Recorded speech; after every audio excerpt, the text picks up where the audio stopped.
Hello everybody, welcome back to my page. It's your girl S, and today I want to speak about children on social media, the pros, the cons, and why I think it's a terrible idea.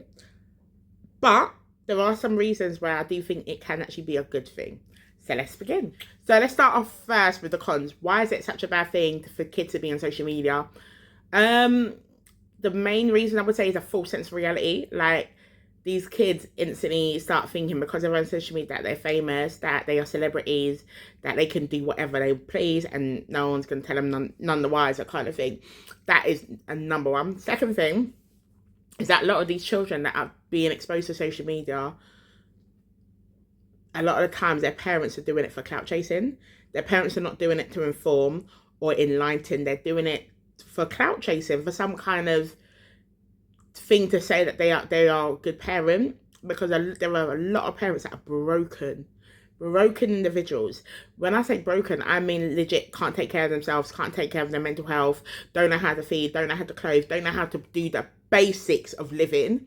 But they have children, so they're thinking that child owes them everything, that child owes them their life, so they will expose that child to social media because it's a way for them to feel like they've achieved something great in life, even though they full well did not want that child. They full well see that child as a mistake, they full well see that child as a problem, but because they're on social media, they think it's like, oh, I've done something, I have achieved something, so I must show my child to the world and say, this is my cross, boom, boom, boom.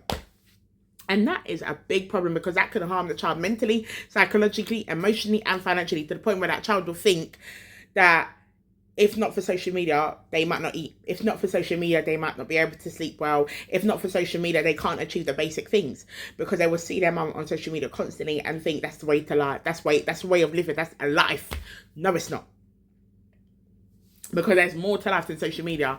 And some of these influencers are living fake lives anyway. A lot of them some of them could be broken in a sense of experiencing so much brokenness. Some of them could be in so much debt and X, Y, and Z, because it's a false life. They could have such a false life that they could be incurring 20k in debt, 30k in debt, because they wanted to live beyond their means, because they want to influence, etc., etc. There's so many things like that, so you have to be careful and cautious when it comes to that. And the third and final thing, ridicule. Oh, actually, tell a lie, this ain't the third and final thing. But ridicule in a sense of amount of times children are being insulted, bullied. There's so much negative comments on posts with children. And how many children are also being sexualized as well by grown men, grown women are sexualizing some children, because that child is on social media, because that mother posts a child.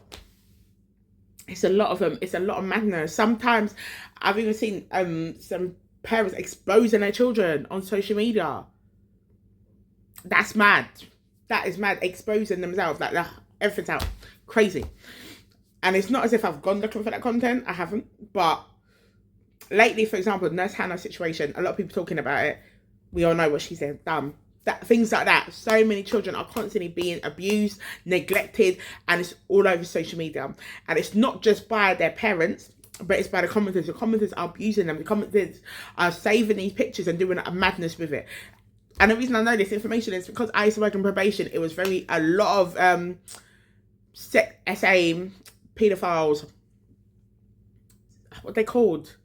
Those people on that list, yeah. Long story short, they all got their photos, videos from social media.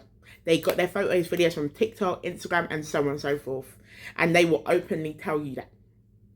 Or it will be in their CPS records. Yeah. So, and the last thing I want to say as well is that it's just really bad. It's a false sense of reality. It's just really bad for kids. However, when can social media be good for children? To inform and enlighten, especially if, for example, there's a neurodiverse child or young person, or someone with a disability that no one's really seen before or heard of, and their parent wants to enlighten the world on things that have worked for them, things that have maybe improved the way that child speaks, or the way the child develops, or something that's helped the child learn things, or something that's helped the child in the sense of medical terms, how they got diagnosed, those kind of things. Those kind of things are fine. And another way as well, where parents, teachers enlighten in the sense of not showing their child, but showing the things that the child uses. For example, I've seen some parents, especially on Instagram, showcasing things that they've created for their child, but they don't show their child fully. They probably just show their child's fingers and them using that item that the parent has created. Things like that can really be useful, especially for new mums, especially for those who are thinking of ways that their child can develop in their learning, in their maths, English, and their understanding, and they would need a creative way to do so. Things like that, yes, 100% support it.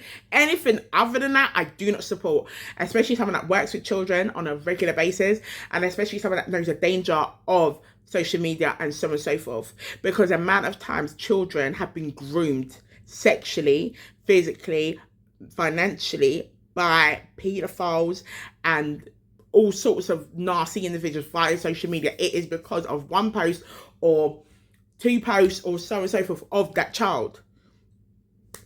For example, even in my case, when I started social media when I was like 12, yeah, and at 12 I was getting harassed on a regular basis by grown men that were 40s, 30s. They were sending all kind of nonsense to me. I remember there was one particular person, I was like 15 at the time, 14, 15.